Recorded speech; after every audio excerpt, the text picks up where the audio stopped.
Épître aux Hébreux, chapitre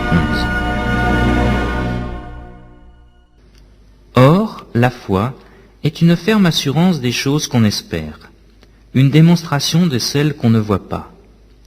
Pour l'avoir possédée, les anciens ont obtenu un témoignage favorable. C'est par la foi que nous reconnaissons que le monde a été formé par la parole de Dieu, en sorte que ce qu'on voit n'a pas été fait de choses visibles. C'est par la foi qu'Abel offrit à Dieu un sacrifice plus excellent que celui de Caïn.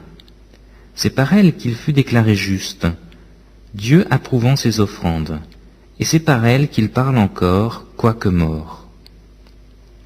C'est par la foi qu'Enoch fut enlevé pour qu'il ne vît point la mort, et qu'il ne parut plus parce que Dieu l'avait enlevé. Car avant son enlèvement, il avait reçu le témoignage qu'il était agréable à Dieu. Or, sans la foi, il est impossible de lui être agréable. Car il faut que celui qui s'approche de Dieu croit que Dieu existe et qu'il est le rémunérateur de ceux qui le cherchent. C'est par la foi que Noé, divinement averti des choses qu'on ne voyait pas encore, et saisi d'une crainte respectueuse, construisit une arche pour sauver sa famille.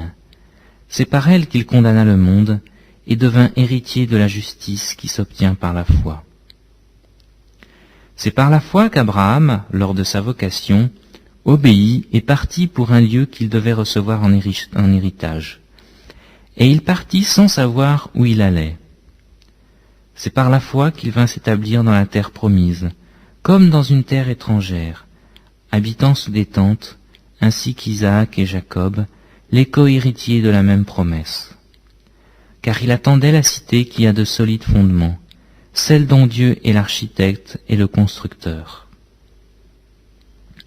C'est par la foi que Sarah elle-même, malgré son âge avancé, fut rendue capable d'avoir une postérité, parce qu'elle crut à la fidélité de celui qui avait fait la promesse. C'est pourquoi d'un seul homme, déjà usé de corps, naquit une postérité nombreuse comme les étoiles du ciel, comme le sable qui est sur le bord de la mer et qu'on ne peut compter.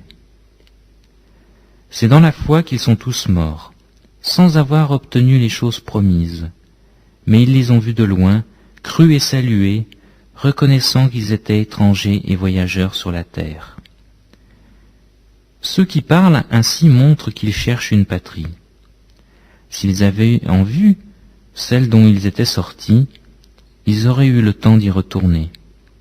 Mais maintenant ils en désirent une meilleure, c'est-à-dire une céleste.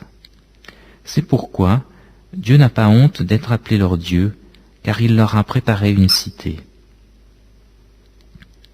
C'est par la foi qu'Abraham offrit Isaac, lorsqu'il fut mis à l'épreuve, et qu'il offrit son fils unique, lui qui avait reçu les promesses, et à qui il avait été dit, « En Isaac sera nommé pour toi une postérité. » Il pensait que Dieu est puissant, même pour ressusciter les morts.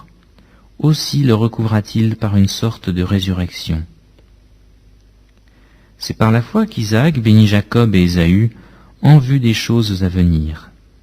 C'est par la foi que Jacob, mourant, bénit chacun des fils de Joseph, et qu'il adora appuyé sur l'extrémité de son bâton. C'est par la foi que Joseph, mourant, fit mention de la sortie des fils d'Israël, et qu'il donna des ordres au sujet de ses os. C'est par la foi que Moïse, à sa naissance, fut caché pendant 3 mois par ses parents, parce qu'ils virent que l'enfant était beau, et ils ne craignirent pas l'ordre du roi. C'est par la foi que Moïse, devenu grand, refusa d'être appelé fils de la fille de Pharaon, aimant mieux être maltraité avec le peuple de Dieu que d'avoir pour un temps la jouissance du péché, regardant l'opprobre de Christ comme une richesse plus grande que les trésors de l'Égypte, car il avait les yeux fixés sur la rémunération. C'est par la foi qu'il quitta l'Égypte, sans être effrayé de la colère du roi, car il se montrait ferme, comme voyant celui qui est invisible.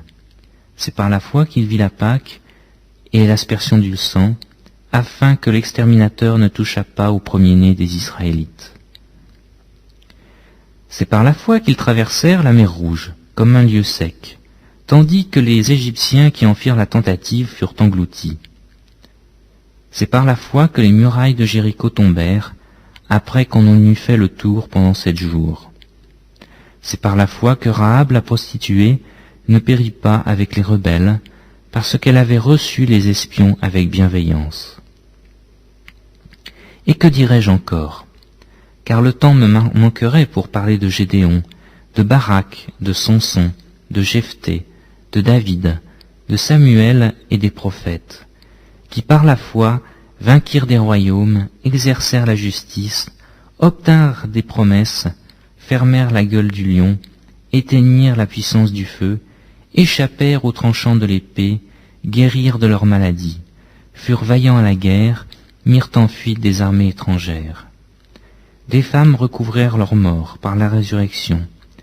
D'autres furent livrés au tourment et n'acceptèrent point de délivrance, afin d'obtenir une meilleure résurrection.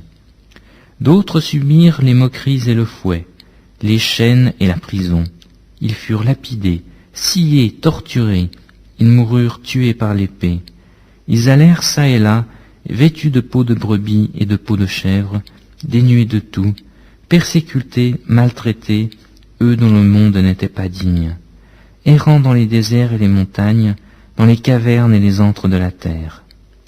Tous ceux-là, à la foi desquels il a été rendu témoignage, n'ont pas obtenu ce qui leur était promis, Dieu ayant en vue quelque chose de meilleur pour nous, afin qu'ils ne parvinssent pas sans nous à la perfection.